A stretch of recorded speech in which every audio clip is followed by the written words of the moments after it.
نماز عید دا طریقہ سماعت فرما لو۔ نماز عید دے اندر 2 رکعتاں نے اور 6 زائد تکبیراں نے، 7 واجب تکبیراں نے۔ واجب تکبیراں 7 نے، 6 زائد نے۔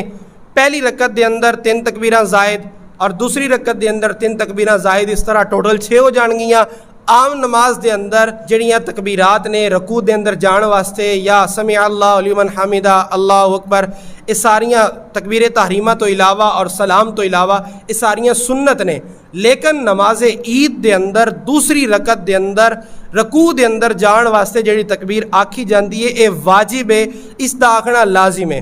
عام نماز دے اندر اگر کسی کو تکبیر رہ بھی جاندی ہے رکوع دے اندر جان واسطے نماز ہو جاندی ہے، لیکن نماز عید دے اندر دوسری رکعت دے اندر اگر تکبیر نہیں آکھی جائے گی واجب ترک ہوئے گا۔ طریقہ یہ ہے، بالکل آسان جا طریقہ ہے، یہ ذہن دے اندر بٹھا لو کہ جس تکبیر تو بعد قرات ہونی ہے کچھ اسی پڑھنا ہے، اس تو بعد ہاتھ بن لینے نے، جس تو بعد کچھ نہیں پڑھنا اس تو بعد ہاتھ چھوڑ دینے نے۔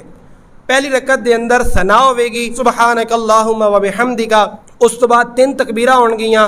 پہلی اور دوسری تکبیر تو بعد چونکہ اسی پڑھنا کچھ نہیں ہے ہاتھ چھوڑ دیواں گے۔ تیسری تکبیر تو بعد چونکہ قرات ہونی ہے اس واسطے اسی ہاتھ بن لواں گے۔ بقیہ سیم طریقہ ہے، اور اسی طرح دوسری رکعت دے اندر تکبیراں قرات تو بعد ہون گیاں، انہاں 3 تکبیراں دے اندر ہاتھ چھوڑ دیتے جان گے کیونکہ اس تو بعد قرات نہیں ہے، لہٰذا انہاں تکبیراں دے اندر ہاتھ چھوڑ دیتے جان گے۔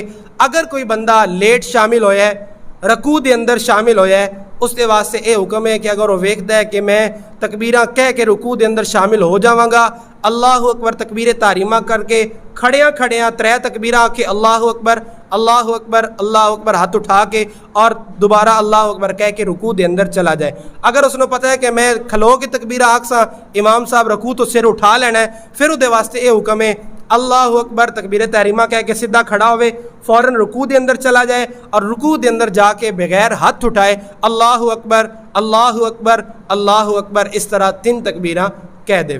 اگر کوئی اس تو بعد شامل ہوئے، اس نے اپنی اضافی رکعت پڑھنی ہو عام روٹین کی طرح جس طرح پڑھی جاندی اسی طرح پڑھے گا۔